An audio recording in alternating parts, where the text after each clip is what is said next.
لا حول ولا قوة إلا بالله العلي العظيم. أعوذ بالله من الشيطان اللعين الرجيم. بسم الله الرحمن الرحيم. الحمد لله الذي لا يبلغ مدحته القائلون ولا يحصي نعماءه العادون ولا يودي حقه المجتهدون. الذي نشر الرياح برحمته ووتد بالصخور ميدان أرضه. ثم الصلاة والسلام والتحية والإكرام على النبي المكي المدني القرشي الهاشمي المطلبي الرسول المسدد والمصطفى الأمجد. اسمه في السماء أحمد وفي الأرض أبي القاسم محمد. اللهم صل على محمد وآل محمد وآله الطيبين الطاهرين المعصومين المظلومين الذين أذهب الله عنهم الرجس وطهرهم تطهيرا. اللهم صل على محمد وآل محمد وآله الطيبين الطاهرين المعصومين.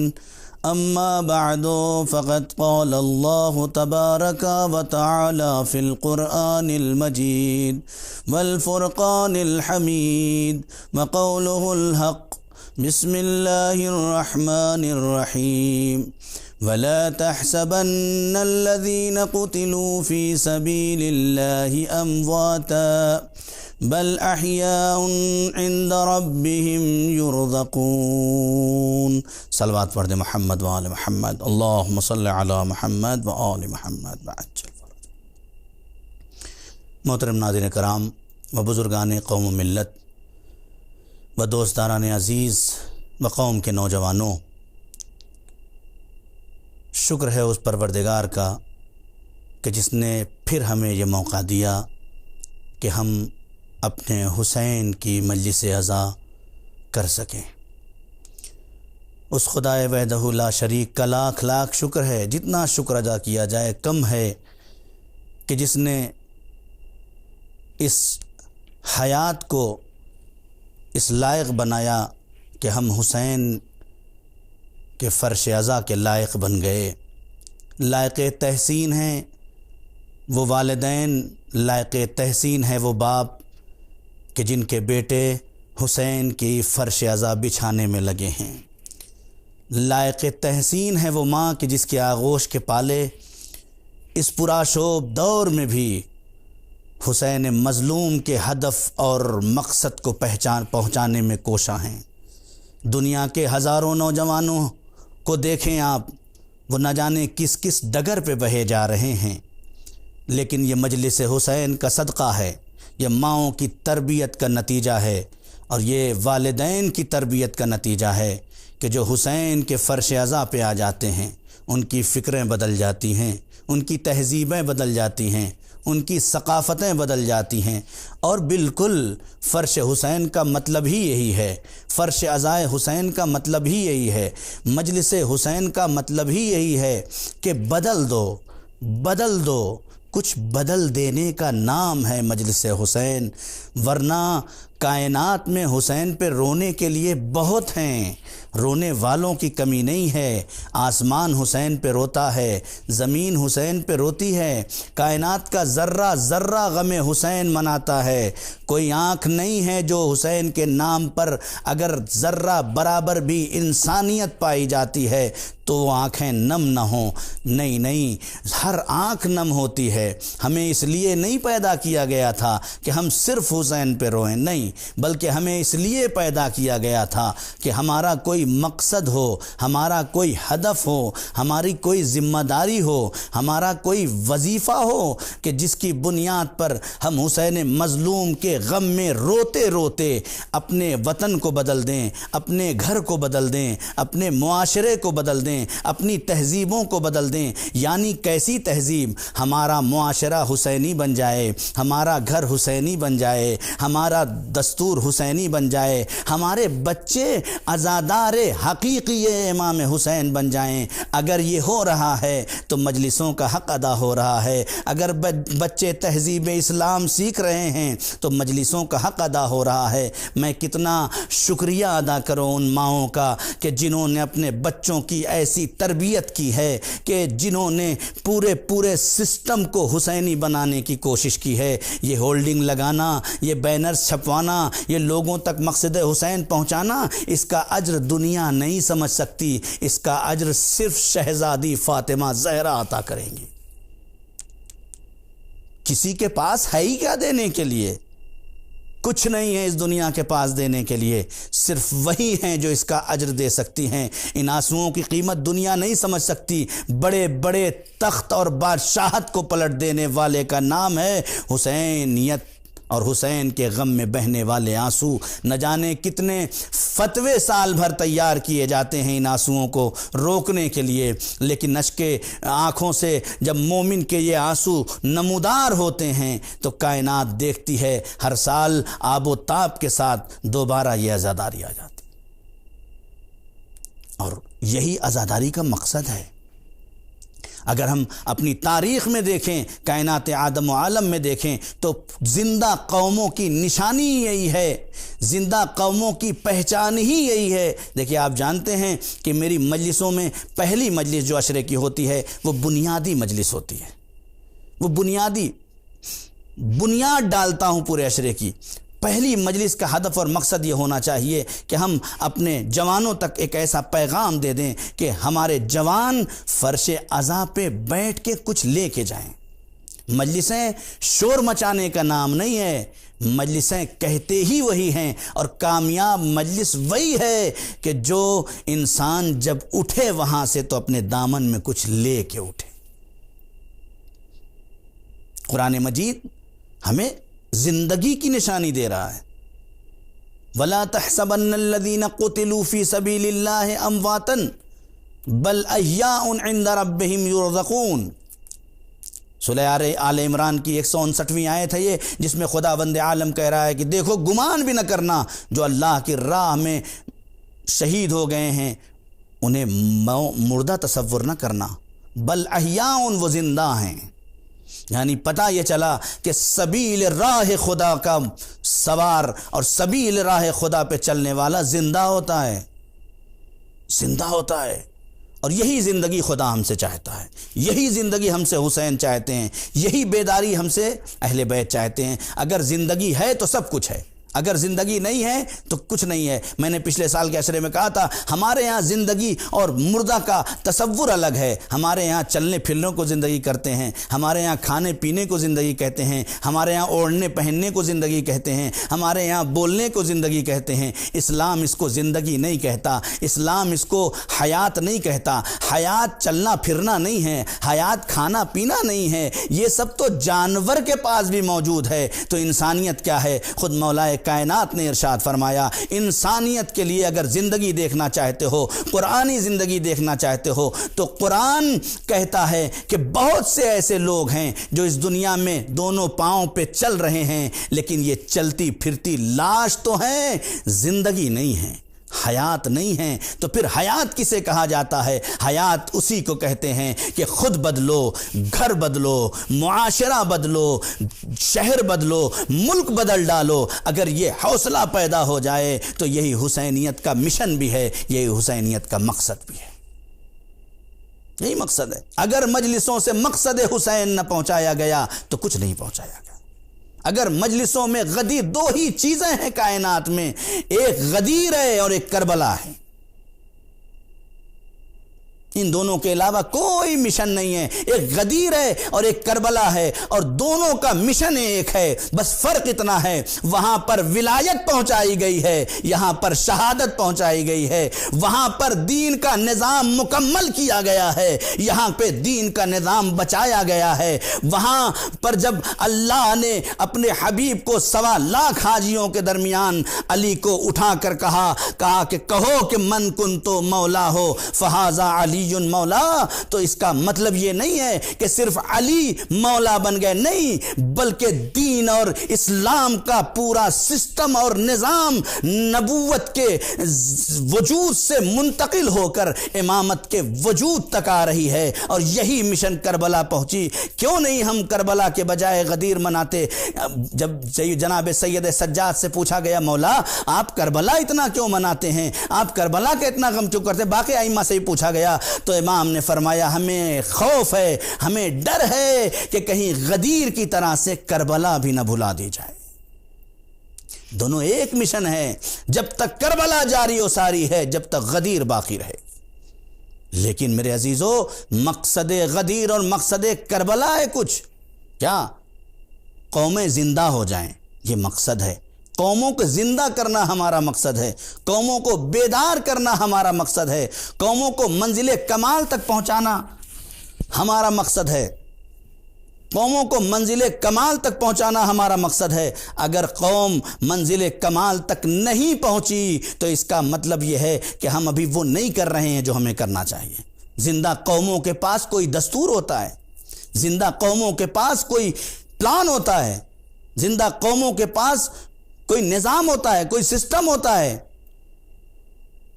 ہمارے پاس کیا پلان ہے؟ ہمارے پاس کیا دستور ہے؟ ہمارے پاس کیا نظام اور سسٹم ہے؟ کیا ہدف ہے؟ کیا مقصد ہے؟ اگر آپ تعداد سے پوچھیں گے تو اکثر تعداد رسم و رسومات میں الجھی نظر آئے گی. لیکن خدا کی قسم مقصد حسین یہ ہے کہ ان رسم و رواج سے بالا ہو کر مقصد حسین تک پہنچ جاؤ، مقصد حسین اور ہدف حسین تک پہنچ جاؤ. ہمارا کوئی نظام نہیں، ہمارا کوئی سسٹم نہیں. ہم نے کیا کیا ہے اپنی قوم کے لیے؟ خدا کی قسم آج کے دور میں جو سب سے بڑی مصیبت ہمارے یہاں آ گئی ہے وہ یہ ہے کہ ہم آج کریں کیا. آپ جس سے پوچھیں وہ کہتا ہے کیا کریں مولانا صاحب، ہم کیا کریں؟ مقصد حسین کیا ہے؟ عزیزو، آج کے دور میں آپ کا اسلام آپ سے نہیں کرتا کہ آپ تلوار اٹھائیں، آپ کا اسلام آپ سے یہ نہیں کہتا کہ آپ جنگ کریں، آپ کا اسلام یہ آپ سے نہیں کہتا کہ آپ جائیں لڑیں. نہیں، ہم سے دین کچھ نہیں کہتا، نہ لڑنا ہے، نہ مارنا ہے، نہ چھیننا ہے، نہ کسی کا حق لینا ہے، کچھ نہیں کرنا ہے. تو پھر کیا کریں؟ اگر اپنے سماج کو بیدار کرنا چاہتے ہیں، اگر اپنے معاشرے میں ایک حیات ڈالنا چاہتے ہیں تو بس ایک راستہ ہے، اور وہ راستہ یہ ہے کہ اپنے بچوں اور جوانوں کو دنیا کی ضرورت بنا دو. اپنے بچوں اور جوانوں کو دنیا کی ضرورت بنا دو. ان کو ایجوکیشن سسٹم میں ایسا لگا دو کہ یہ تعلیمی نظام میں اتنا گم ہو جائیں کہ جس معاشرے میں جائیں، جس سسٹم میں جائیں، جس لائن میں جائیں، اس لائن میں اس لائن والوں کی ضرورت بن جائیں. اس کے علاوہ کوئی چارہ نہیں ہے. جب تک ہم یہ نظام پیدا نہیں کریں گے، آج ہماری مشکل یہ ہے کہ ہمارا مقابلہ جہالت سے ہے، طاقت سے نہیں ہے. ہمارا مقابلہ جہالت سے ہے، ہمارا مقابلہ دولت سے نہیں ہے، ہمارا مقابلہ جہالت سے ہے. اور دلیل دے دوں اس کی، اس لیے کہ اگر ہمارا مقابلہ جہالت سے نہ ہوتا تو خدا کی قسم کسی پڑھے لکھے انسان کو کہ جو لائبریری میں جا کے کتاب پڑھتا ہوگا، اس سے آپ کہو جاؤ لائبریری کو جلا دو، تو کبھی وہ اپنے قدم آگے نہیں بڑھے گا. اس لیے کہ وہ کہے گا یہ وہ پاک و پاکیزہ اور پوتر مقام ہے کہ جہاں پہ میں جوتے پہن کے جانا بھی ملامت کرتا ہوں، چجائے کہ اسے برباد کرنے پہ اتر جاؤں. یہ جہالت کا مقابلہ ہے. لہٰذا اپنے بچوں کو تعلیمی نظام میں آگے بڑھاؤ. سب سے زیادہ ضرورت ایجوکیشن کی ہے. اگر ہم تعلیمی سسٹم کو نہیں آگے بڑھائے، جب تک کہ اس مردہ قوم کے وجود میں علم کی روح نہیں پھونکیں گے، ہمارے یہاں ترقی نہیں ہو سکتی، نہیں ہو سکتی. کیسے کریں مولانا؟ کیسے منزل پہ آگے بڑھائیں؟ ہم نے کیا تعلیمی نظام بنایا؟ ہمارے یہاں انجمنیں بنی، ہمارے یہاں بڑے بڑے سسٹم بنے، ہمارے یہاں بڑے بڑے کارنامے ہو رہے ہیں اور لوگ پیسوں پہ پیسے خرچ کیے جا رہے ہیں، لیکن آپ بتائیں کون سا ایسا نظام اور سسٹم ہم بنا رہے ہیں جو ایک ایسی گائیڈ لائن ہو کہ جو ہمارا بچہ کسی منزل پہ پہنچ سکے؟ ضروری ہے، کچھ لوگ کر رہے ہیں، بہت سے لوگ کر رہے ہیں، لیکن کچھ لوگوں سے نہیں ہوگا۔ ہر فرد کی ذمہ داری ہے، ہر فرد پہ اخلاقی واجب ہے کہ وہ کھڑا ہو اور اس نظام تعلیم کے لیے سوچے۔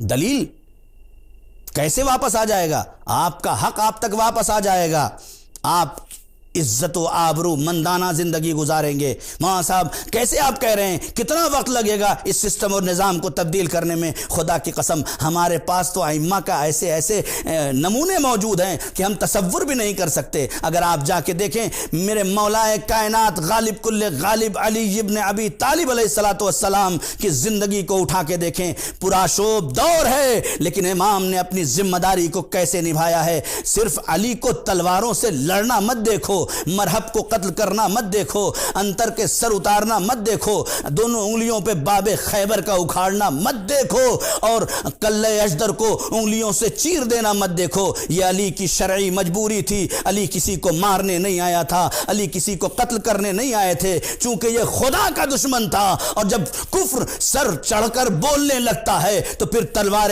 علوی اسے دو ٹکڑوں میں تقسیم کرنے کے لیے آمادہ ہو جاتی ہے۔ لیکن علی کا کام یہ نہیں تھا، علی کا مشن یہ نہیں تھا، یہ ایک سسٹم تھا جس کی بنیاد پہ اسلام کو مجبوراً تلوار اٹھانا پڑی، ورنہ اسلام تلوار کا نام نہیں ہے، اسلام علی کے کردار کا نام ہے، اسلام علی کے کردار کا نام ہے۔ ایک صلوات پڑھ دے محمد و آل محمد، اللہم صلی علی محمد۔ ہم تصور کریں، ہم سوچیں علی امیر المومنین علیہ السلام نے کیا کیا؟ 25 سال کی زندگی، حق بھی غصب ہو گیا، بیعت بھی نہیں کی، یہی تو ہے نا، یہی تو تاریخ میں ملتا ہے۔ مولا کائنات نے بیعت کی نہیں کی، حق غصب ہو گیا، چھینا نہیں چھینا، کیا کیا پھر علی نے؟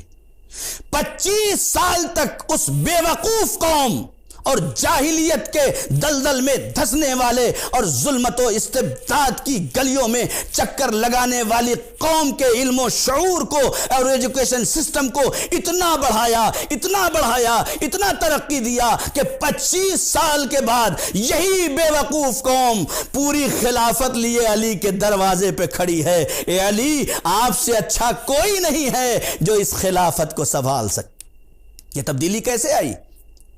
یہ اسی سسٹم سے آئی۔ 25 سال تک علی نے اس پہ کام کیا ہے، تب جا کے دنیا میں کچھ ایسے تھے جو تبدیل ہوئے اور بدلے اور لوگوں کی ضرورت بنا دیا علی نے اپنے وجود کو، اور اسی بنیاد پر یہ تبدیلی آئی۔ اگر غور کریں تو 25 سال امیر المومنین سلونی کا دعویٰ کرنے والے علی کو 25 سال لگ گئے، تو پھر ہماری ذمہ داری کیا ہے؟ ارے کم سے کم زیادہ نہیں تو 25 سال تک اپنے بچوں پہ کام کرو، تب جا کے اگلی نسل والے جو آئیں گے وہ قوم کی ضرورت بن جائیں گے۔ ہمارے پیچھے ہمارے بزرگوں کا احترام کیوں ہوتا تھا؟ کیونکہ یہ لوگوں کی ضرورتیں ان سے وابستہ ہوتی تھی۔ آج ہماری مشکل یہ ہے کہ ہم کسی فیلڈ میں نہیں ہیں، کچھ کم ہیں، لیکن وہ کافی نہیں ہے ہمارے لیے، زیادہ نہیں ہے ہمارے لیے۔ بہرحال میرے عزیزو، میرے مومنین، گزارش کروں گا کہ ہم کوشش کریں اس کام پر کہ ہم اس سسٹم کو زیادہ سے زیادہ آگے بڑھائیں۔ یہ پہلا مرحلہ ہے یہ عزاداری کا، کہ ہم مقصد عزاداری کا پہلا مسئلہ کیا ہے؟ ہم اپنے یہاں نظام تعلیم کو صحیح کریں، پہلا مرحلہ ہے۔ خدا کی قسم ہمیں پتہ بھی نہیں چلتا، ہمیں اندازہ بھی نہیں ہوتا کہ اہل بیت نے ہمارے لیے کیا عمل انجام دیا ہے، اہل بیت نے ہمارے لیے کیا کیا ہے۔ ہمارے ہاں تو صرف یہ بتا دیا گیا کہ علی کی ذوالفقار چلتی ہے، یہی نہیں، آخری امام تک بھی کہہ دیا گیا کہ ہمارا آخری امام آئے گا منتقم خون حسین، گردنوں کو اڑا دے گا اور لوگوں کو مار دے گا اور یہ قتل کر دے گا، اور قتل و غارت کا ایک سما ہوگا، عدل و انصاف سے بھر دے گا۔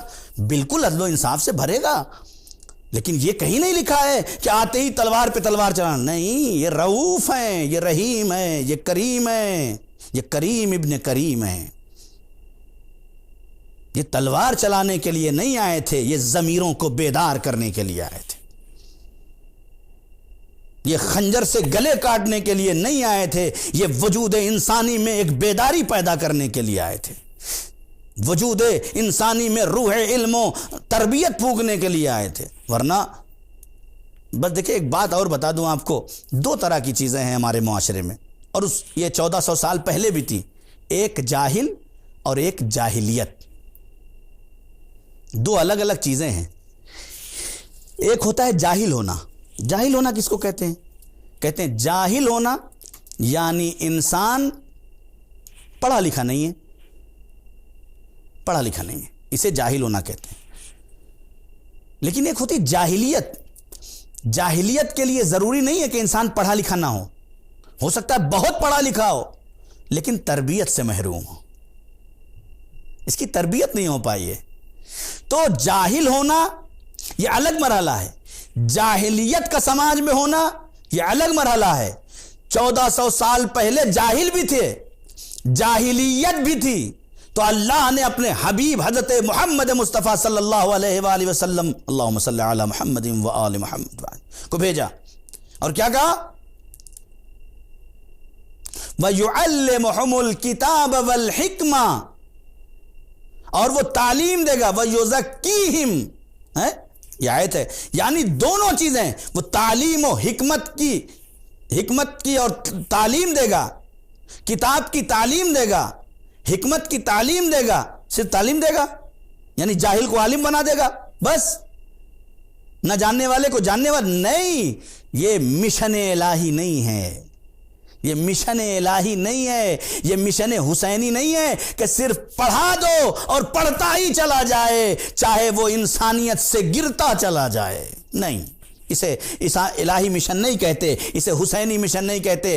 کمال یہ ہے کہ جہاں تعلیم و کتاب ہو، جہاں تعلیم حکمت ہو، وہیں پہ یزکیہم کا پہرا لگایا جائے کہ جیسے تعلیم بڑھتی چلی جائے ویسی تربیت میں آگے بڑھتا چلا جائے۔ جب تعلیم اور تربیت دونوں ترقی کرتی ہے تب جا کے دنیا دیکھتی ہے کہ یہ سلمان بن گیا، یہ ابو ذر بن گیا، یہ مقداد بن گیا، ورنہ تعلیم کی دنیا میں رہنے والی پوری زندگی تعلیم میں آگے رہی لیکن میمونہ کہلائی، فضہ نہیں کہلائی، جب تک سیدہ کے پہلو میں آ کے اس کی تربیت نہ ہو گئی۔ جب تربیت ہو گئی تو اب فضہ بھی کہلائی اور 20 سال تک قرآن میں گفتگو کرنے کے لائق بن گئی۔ صلوات پڑھ دے محمد و آل محمد۔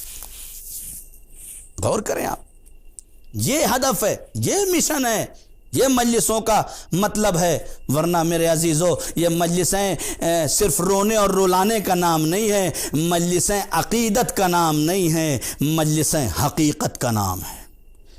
کربلا عقیدت کا نام نہیں ہے، کربلا ایک حقیقت کا نام ہے۔ یہی وجہ ہے کہ جب ہم اس پرآشوب دور میں عقیدت کی دنیا میں گم ہو جاتے ہیں تو پھر ہم اپنے وظیفے بھول جاتے ہیں، پھر ہم اپنے عمل کو بھول جاتے ہیں۔ لیکن جب انسان حقیقت تک پہنچ جاتا ہے تو پھر اسے یہ نہیں بتانا پڑتا کہ لاک ڈاؤن میں کیا کرنا تمہاری ذمہ داری ہے۔ یہ ہماری مشکل ہے کہ ہم عقیدتوں کی دنیا میں گم ہیں، عقیدتیں مٹ جاتی ہیں، حقیقتوں کو کوئی مٹا نہیں سکتا۔ ہزاروں عقیدتوں اور ہزاروں جگہیں جہاں چادریں عقیدت کی چڑھائی جاتی تھیں وہ گم ہو گئیں، لیکن کربلا کی تاریخ بھی باقی ہے، کربلا کا دن بھی باقی ہے، کربلا کے شہید کا بھی عزت سے نام لکھ۔ کیوں؟ اس لیے کہ کربلا عقیدت نہیں ہے، کربلا حقیقت ہے، کربلا ایک حقیقت ہے۔ اور اس حقیقت، بس میرے عزیزو، میں گفتگو کہاں سے آپ کی خدمت میں اور کس طرح سے وہ بات پہنچاؤں شاید معافی ضمیر نہیں ادا کر سکتا، جو کچھ مجھ بیان ہے وہ آپ کی خدمت میں پیش کر رہا ہوں کہ حاصل ہدف عقیدت نہیں ہے کہ مجلس کر لیں، ماتم کر لیں، نوحہ پڑھ لیں، نہیں، یہ عقیدتیں ہیں، ہونا چاہیے، بہت ضروری ہے۔ اگر یہ عقیدتیں نہ ہو تو حقیقت نہیں ملتی، اگر یہ عقیدتیں نہ ہو تو حقیقت نہیں ملتی۔ اگر لجام فرس حسین پہ ہاتھ نہیں ڈالتا اور شہزادہ حسین یہ نہیں کہتے جا تیری ماں تیرے ماتم میں بیٹھے، اور حر کے ذہن میں سیدہ کا تصور نہیں آتا تو حر کبھی حقیقت تک نہیں پہنچتا۔ بس حقیقت تک پہنچنے کے لیے عقیدتیں سہارا بنتی ہیں، لیکن جو عقیدتوں میں الجھ جاتے ہیں وہ جذباتی بن جاتے ہیں، لیکن جو عقیدتوں سے نکل کر حقیقت تک پہنچ جاتے ہیں وہ منزل تک پہنچتے ہیں، وہ منزل تک پہنچتے ہیں۔ میں گفتگو یہیں سے موڑ دوں تھوڑا سا کہ حقیقت اور عقیدت کسے کہا جاتا ہے۔ عقیدت ایک ایسا مرحلہ ہے، عقیدت ایک ایسا مرحلہ ہے کہ انسان اپنے مزاج کو یہ سمجھتا ہے کہ ہم عقیدتوں کی دنیا میں رہ کر پوری کائنات کو اپنے قدموں تلے دبا دیں گے، ہمارا وجود ہمارے لیے کافی ہے، ہم حسین کی مجلس کرتے ہیں یہی کافی ہے، ہم نوحہ پڑھتے ہیں یہی کافی ہے، پڑھو نوحہ، اس کے ثواب کا اندازہ نہیں ہے، لیکن جب حقیقت سمجھ کے پڑھو گے تو تمہارے وجود میں حسینیت اترتی چلی جائے گی۔ یہی مجلسیں ہیں جو حر بناتی ہیں، یہی عزاداری ہے جو حر بناتی ہے۔ میں کیسے کہوں کہ آج کے اس لاک ڈاؤن میں ساری دنیا کا نظام ٹھپ ہو گیا، لیکن عزاداری کا نظام اپنے اسی آب و تاب کے ساتھ پوری دنیا کے سامنے چل رہا ہے۔ دنیا تنگ اور پریشان ہے اور سمجھ نہیں پا رہی ہے کہ یہ کون سا مشن ہے جو دنیا روک نہیں پا رہی۔ خزانوں کے دروازے کھولے گئے، عزاداری نہیں رکی، بادشاہت نے اپنا پورا زور لگا دیا، عزاداری نہیں رکی، بڑے سے بڑے ترم خاں آئے لیکن عزاداری نہیں رکی۔ ہم نے عزاداری رکنے نہیں دیا۔ شکلیں بدل گئیں، بہت سے زمانوں میں عزاداری کی شکلیں بدلی، لیکن عزاداری رکی نہیں سکتی، رکی ہی نہیں سکتی۔ ارے رک کیسے سکتی ہے جب حسین بندہ ہو کر پوری خدائی بچا سکتا ہے تو خدا ہو کر حسین کی عزاداری نہیں بچا سکتا؟ حیرت کی بات۔ صلوات پڑھ دیں محمد و آل محمد۔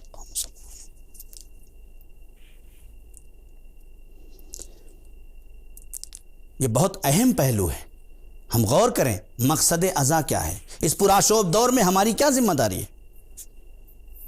صرف ہم بیٹھے رہیں، اپنے گھروں میں بیٹھ کے مجلسیں کریں، رولے امام حسین پہ؟ نہیں، یہ موقع فراہم کیا ہے قدرت نے آپ کو۔ خداوند کریم کا جتنا شکر ادا کریں کم ہے۔ یہ ہر جینیس کے پاس ایک سنہرا موقع ہے، ڈاکٹر ہے تو اس کے پاس بھی، انجینئر ہے تو اس کے پاس بھی، جس فیلڈ میں انسان ہے اس کے پاس خدا نے حسینیت کا پیغام پہنچانے کے لیے ایک موقع فراہم کیا ہے۔ آرٹسٹ ہے تو اس کے لیے ایک موقع ہے کہ دیکھیں تمہارے اندر جذبہ حسینیت کتنا بیدار ہے، تم حسین کے لیے کتنا کام کر سکتے ہو۔ اپنے گھروں میں بیٹھے ہو، کیا کر رہے ہو؟ کیا کریں مولانا، ہمیں پتہ نہیں کیا کرنا ہے؟ نہیں کرو، ڈاکٹر ہو تو حسین کے نام پہ مریضوں کے پاس جاؤ اور بتاؤ کہ یہ حسینیت کا مسئلہ ہے، اس لیے ہم تمہارے قریب آ رہے ہیں، ہمارا محرم ہے، ہم تمہارے لیے ہم نے وقف کر دیا ہے۔ جائیں 10-20 مریضوں کو دیکھیں۔ انجینئر ہے تو حسین کے نام پہ مقصد پہنچائے، آرٹسٹ ہے تو اچھا آرٹ کے ذریعے سے پیغام حسین نشر کرے۔ انجینئر، ڈاکٹر، جو جس لائن میں ہے، اگر وہ اپنا کام اور مشن بنا لے حسینیت کو، یہی کام ہے ہمارا، لوگوں کو فائدہ پہنچانا، لوگوں کو ایک صحیح راستہ دکھانا۔ ورنہ ہمارا کام فطرت کا موڑنا نہیں ہے، ہمارا کام ہے فطرت کو صحیح رخ دکھانا، صحیح رخ دکھانا۔ اگر فطرت کو ہم صحیح رخ دکھا دیں گے تو یہی ہمارے لیے کامیابی کی علامت ہے۔ یہ پہلا مرحلہ ہے کہ جہاں پہ ہمیں سوچنا چاہیے، فکر کرنا چاہیے۔ ایک ٹیم بنائیں، جہاں جہاں میری آواز پہنچ رہی ہے ان سب سے میری گزارش ہے کہ ایک نظام اور سسٹم بنائیں پورے ہندوستان لیول پر۔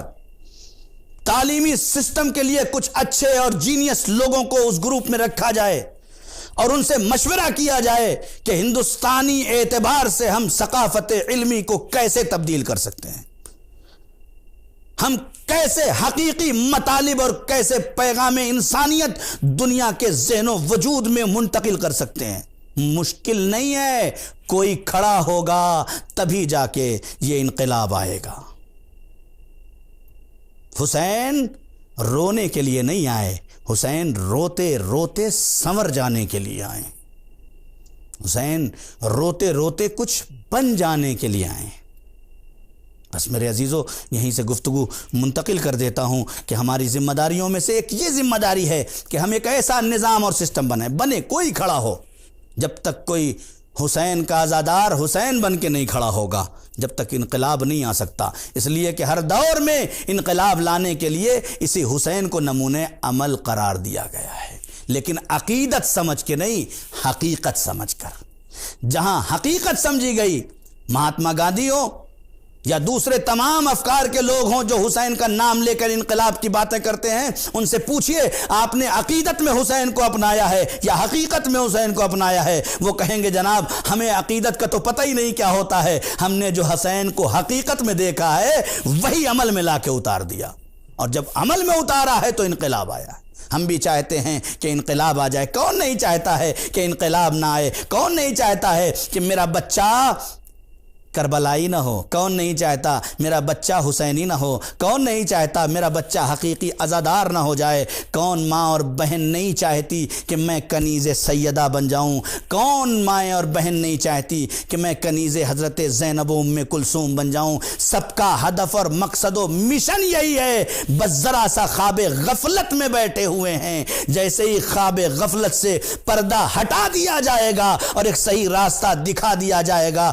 خدا کی قسم یہی قوم جو عقیدتوں کی دنیا میں گم ہے، یہ حقیقتوں کی دنیا میں چل کے دنیا کو دکھائے گی۔ کل ہی سلمان نہیں تھے، آج بھی سلمان ہیں۔ کل ہی ابوذر نہیں تھے، آج بھی ابوذر ہیں۔ کل ہی مقداد نہیں تھے، آج بھی مقداد ہیں۔ کل ہی عمار نہیں تھے، آج بھی عمار ہیں۔ کل ہی فضہ نہیں تھی، آج بھی فضہ موجود ہیں۔ صلوات پڑھ دے محمد وآل محمد، اللہم صلی علی محمد۔ یہ ہمیں مشن لے کے چلنا پڑے گا، یہ سسٹم اور نظام، ایک پلان بنانا پڑے گا۔ خدا کی قسم پوری دنیا میں یہ تھوڑے سے لوگ، شیعہ کتنے ہیں آپ بتائیں؟ کتنے؟ تھوڑے سے، پوری دنیا کے مقابلے میں کچھ بھی نہیں ہے، لیکن پوری دنیا میں اس طرح سے آج اپنے آپ کو منوا چکے ہیں کہ دنیا ماننے پہ مجبور ہے کہ دنیا اور ہے، یہ الگ ہیں، یہ الگ ہیں۔ کیا دنیا کو دیکھیں آپ، دنیا نے کام کیا۔ میں بہت زیادہ مثال نہیں دے سکتا، یہی ایران کو دیکھ لیں آپ، یہی ایران کل تک دوسروں پہ منحصر تھا، دوسروں پہ منحصر تھا، دوسرے اس کی ضرورت بنے ہوئے تھے، ہے نا؟ لیکن جب ایک حسینی اٹھا اور اس نے انقلاب لایا، اور انقلاب لانے کے بعد جسموں کو بدلا، شکلوں کو بدلا، فکروں کو بدلا، شعور کو بدلا، اخلاق کو بدلا، سسٹم کو بدلا، جب یہ سب بدل دیا تو پھر کیا ہوا؟ آج ساری دنیا دیکھ رہی ہے کہ ایران سب کی ضرورت بنتا جا رہا ہے۔ اتنی پابندیوں کے بعد دنیا تصور نہیں کر سکتی کہ ایران بھی کسی کی ضرورت بن سکتا ہے، لیکن نہیں، بصیرت رکھنے والے عزادار جب انقلاب کی سوچتے ہیں تو انقلاب ایسا آ جاتا ہے کہ سپر پاور بونا نظر آتا ہے، سپر پاور اپنے وجود کو مٹتا ہوا محسوس کرنے لگتا ہے۔ آج دنیا دیکھ رہی ہے، ساری دنیا ایک طرف ہے، حسین کا عزادار ایک طرف ہے۔ بصیرت کی ضرورت ہے، بصیر ہونے کی ضرورت ہے۔ جذباتی بننے سے حسینیت نہیں ملتی، بصیرتی بننے سے حسینیت ملتی ہے۔ اور عزادار کا تو مقصد اور ہدف ہی یہی ہے، عزادار کا تو سسٹم ہی یہی ہے کہ عزادار سوچتا بھی وہی ہے جو حسین چاہتے ہیں، کرتا بھی وہی ہے جو حسین چاہتے ہیں، کہتا بھی وہی ہے جو حسین چاہتے ہیں۔ انشاءاللہ اگلی مجلسوں میں آئے گا سسٹم کہ عزادار کو کیسا ہونا چاہیے۔ آج کے اس دور میں ہم کس طرح سے اپنے معاشرے کو کس نظام اور کس سسٹم کے تحت آگے لے کے چلیں کہ آنے والی 10-20 سال میں ہم اپنے سسٹم کو تبدیل کر سکیں۔ ہم بہت زیادہ پیغام تو نہیں پہنچا سکتے، لیکن جہاں جہاں جن سماعتوں سے میری آواز ٹکرا رہی ہے ان سے درخواست کر سکتے ہیں، ایک روٹی کم کھا لو لیکن اپنے بچے کی تعلیم و تربیت سے پیچھے نہ ہٹو۔ اپنے بچے کے ایجوکیشن سسٹم کو جتنا بڑھا سکتے ہو بڑھاؤ، اور یہ بھی فکروں سے نکال دو کہ لڑکوں کو پڑھاؤ، لڑکوں کو پڑھاؤ۔ لڑکوں کو پڑھاؤ یعنی کماؤ نہیں، کمانے کے لیے مت پڑھاؤ، دولت کے لیے مت پڑھاؤ، شہرت کے لیے مت پڑھاؤ۔ پڑھانا ہے تو قوم کو بدلنے کے لیے پڑھاؤ، اس لیے کہ دولت تو بہت سوں کے پاس ہے۔ دولت سے گھر کا سامان بدل سکتا ہے، دولت سے انسان نہیں بدلا جا سکتا۔ دولت سے گھر کا سامان بدل جائے گا، انسان نہیں بدلے گا۔ تو انسان کیسے بدلے گا؟ کہ دولت کے ساتھ ساتھ، علم کے ساتھ ساتھ، دولت کے ساتھ ساتھ جب علم اور تربیت وجود میں آ جائے گی تو گھر کے ساتھ ساتھ انسان بھی بدلتا ہوا نظر آئے گا۔ اس مشن میں لگ جائیں۔ بس آج کی اس پوری مجلس کا ماحصل یہی ہے کہ ہم نے تہذیب انسانیت کو اگر دیکھا ہو تو وہ دور تھا جاہلیت کا، آج کا دور تو کچھ بھی نہیں ہے اس دور سے پوچھو جہاں اللہ نے اپنے حبیب، اپنے محمد، اپنے نبی حضرت محمد مصطفیٰ صلی اللہ علیہ وآلہ وسلم کو بھیجا۔ اللہم صلی علی محمد وعلی، بھیجا۔ کہاں پہ بھیجا؟ جہاں چوریاں عام تھیں، ڈکیتیاں عام تھیں، لوگ ایک دوسرے کی عزت نہیں کرتے تھے، بچیوں کو زندہ درگور کر دیا جاتا تھا، عزتوں اور ناموس کا پردہ چاک کر دیا جاتا تھا۔ کائنات میں کوئی ایسا شخص نہیں تھا جو ایک دوسرے کی عزت کرتا۔ چھوٹی چھوٹی باتوں پر سالوں سال جنگیں ہوا کرتی تھیں، سالوں سال اسلحے چلا کرتے تھے۔ ایسے معاشرے میں، ایسے جاہلیت کے دور میں اللہ نے جب اپنے حبیب کو اتارا تو انہوں نے کیا کیا؟ انہوں نے اسلحہ لے کے کھڑے ہو گئے۔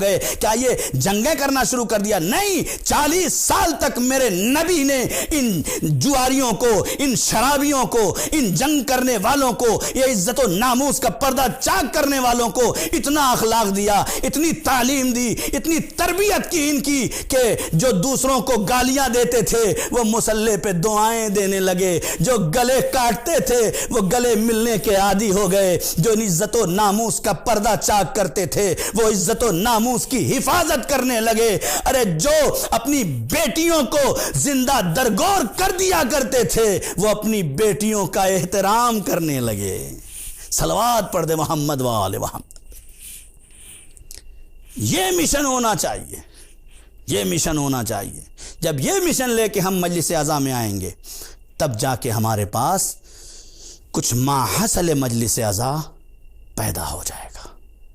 تب حسین کہیں گے ہاں یہ میرا حقیقی عزادار ہے، یہ میرا سچا عزادار ہے۔ آج پہلی مجلس تھی، آپ کی خدمت میں یہ باتیں پہنچا دی۔ لاک ڈاؤن کا زمانہ ہے، دعا کرتے ہیں اس پروردگار کی بارگاہ میں، میرے اللہ تجھے آخری حجت کا واسطہ ہے، جو مریض ہیں انہیں شفائے کامل و عاجل عنایت فرما، اس وبا کو جلد از جلد اس دنیا سے نیست و نابود کر دے۔ میرے معبود ہمارے پاس کچھ بھی نہیں ہے، یہی غم حسین ہے، یہی عشق حسین ہے، یہی مقصد حسین ہے، اس پہ چلنے کی توفیق عنایت فرما۔ آئیے، چاند رات گزر گئی، کہاں سے مصائب شروع کروں؟ ذرا سیدہ کے اس گھرانے پہ تصور دوڑاؤ جہاں حسین شب کی تاریکی میں گئے ہیں اور جانے کے بعد بیعت کا مطالبہ کیا گیا تو تاریخ کہتی ہے کہ جب حسین سے بیعت کا مطالبہ ہوا تو حسین نے خط واپس کر دیا اور کہا کہ حسین شب کی تاریکی پہ اس موضوع میں گفتگو نہیں کرتا بلکہ دن کے اجالے میں گفتگو کریں گے۔ اتنا کہنا تھا کہ نیام سے تلوار نکالی اور کہا حسین بیعت دے دو یا سر دے دو۔ اتنے میں حسین کی آواز کا بلند ہونا تھا کہ حسین کا شیر دروازے سے تلوار نیام سے باہر نکالے ہوئے ارے اندر داخل ہوا۔ میرے آقا کیا مرحلہ ہے؟ آقا اجازت دے دے۔ حسین نے عباس کے شانوں پہ ہاتھ رکھا، اے میرے شیر رک جا، یہ کربلا نہیں ہے، یہ مدینہ ہے، مدینہ۔ روایت کہتی ہے کہ جب امام حسین علیہ السلام دربار سے باہر آئے ہیں تو اپنے گھر کی طرف رخ نہیں کیا۔ ارباب مقاتل لکھتے ہیں اپنے دربار سے باہر آ کے حسین اپنے گھر کے بجائے زینب کبریٰ کی گلی کی طرف چلنے لگے۔ عباس وہ دیکھ رہے ہیں حسین اپنے گھر کی طرف نہیں جاتے، میری شہزادی زینب کی گلی کی طرف جا رہے ہیں۔ عباس کے شانوں میں طاقت آ گئی اور عباس سر جھکائے ہوئے حسین کے پیچھے پیچھے چلے۔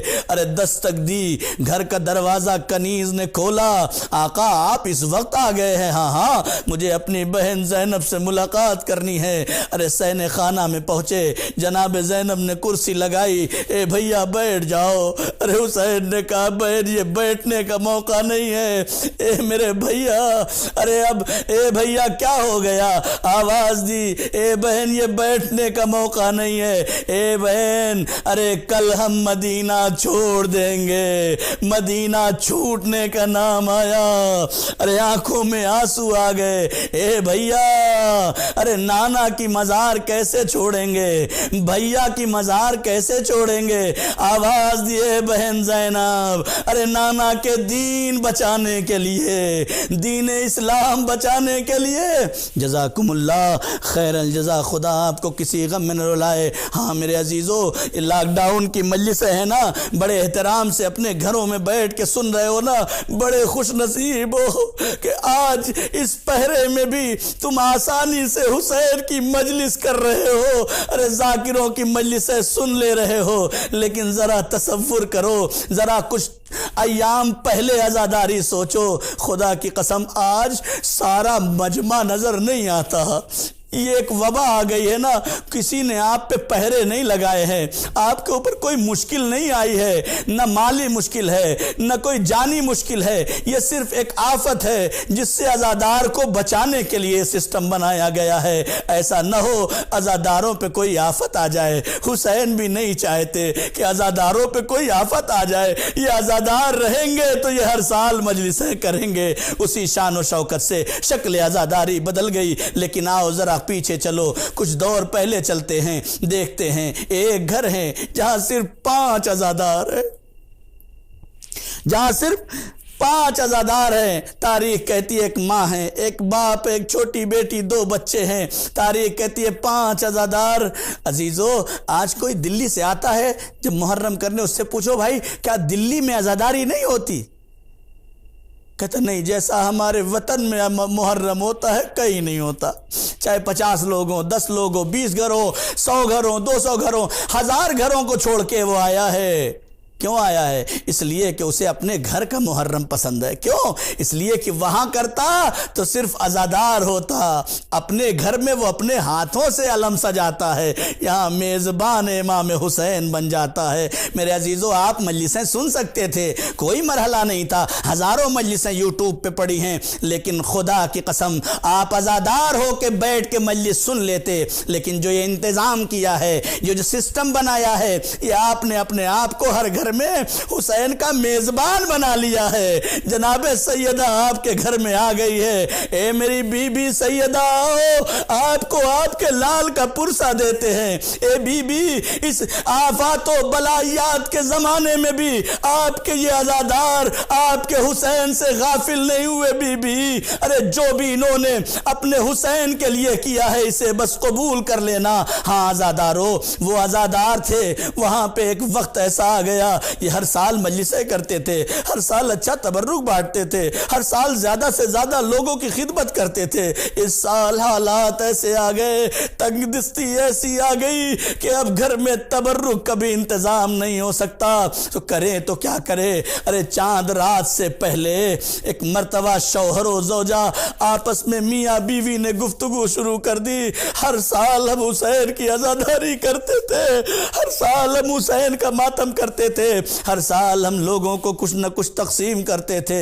اس سال حالات نہیں ہیں، تنگ دستی ہے، ہم کیسے حسین کی خدمت میں یہ پیغام پہنچائیں گے۔ ایک مرتبہ شوہر کہتا ہے تو کیا کرے، سنیں گے ماں کا دل اپنے بچوں کے مقابلے میں بہت قوی ہوتا ہے، لیکن مامتا کہتی ہے اچھا سنیے، اللہ نے ہمیں 2 بیٹے دیے ہیں، ان میں سے ایک بیٹے کو بیچ دیا جائے اور حسین کی عزاداری کو فروغ دیا جائے۔ ارے عزیزو، دونوں بیٹے اپنے حجرے سے سن رہے تھے، یہ آواز ان کے کانوں میں پہنچی۔ دوسرے دن بھی شوہر نے کہا اچھا رکو کچھ اور دیکھ لیتا ہوں، شاید انتظام ہو جائے، لیکن جب کوئی انتظام نہ ہو سکا تو دوسرے دن یہ گفتگو پھر ہوئی کہ اب کوئی سسٹم بننے والا نہیں ہے، اب کوئی معاملہ ہونے والا نہیں ہے، اب بس آخری راستہ ہے، ان میں سے کسی ایک کو لے جا کر فروخت کر دوں۔ عزیزو، عزاداری ایسے ہوئی ہے۔ آپ یہ نہ سوچئے کہ اپنے گھروں میں بیٹھ کے شان سے اگر عزاداری کر رہے ہیں تو کوئی مصیبت ہے، نہیں نہیں، حسین پہ گریا کرو، حسین پہ رو، حسین کی ماں کو پرسہ دے دو اور آخری امام کی خدمت میں یہیں سے بیٹھ کے پرسہ دے دیں۔ ارے عزیزو، یہی اصل عزاداری ہے، یہی مال مجلس ہے۔ ارے باپ نے یہ باتیں کی، ارے دونوں بچے آپس میں سن رہے تھے۔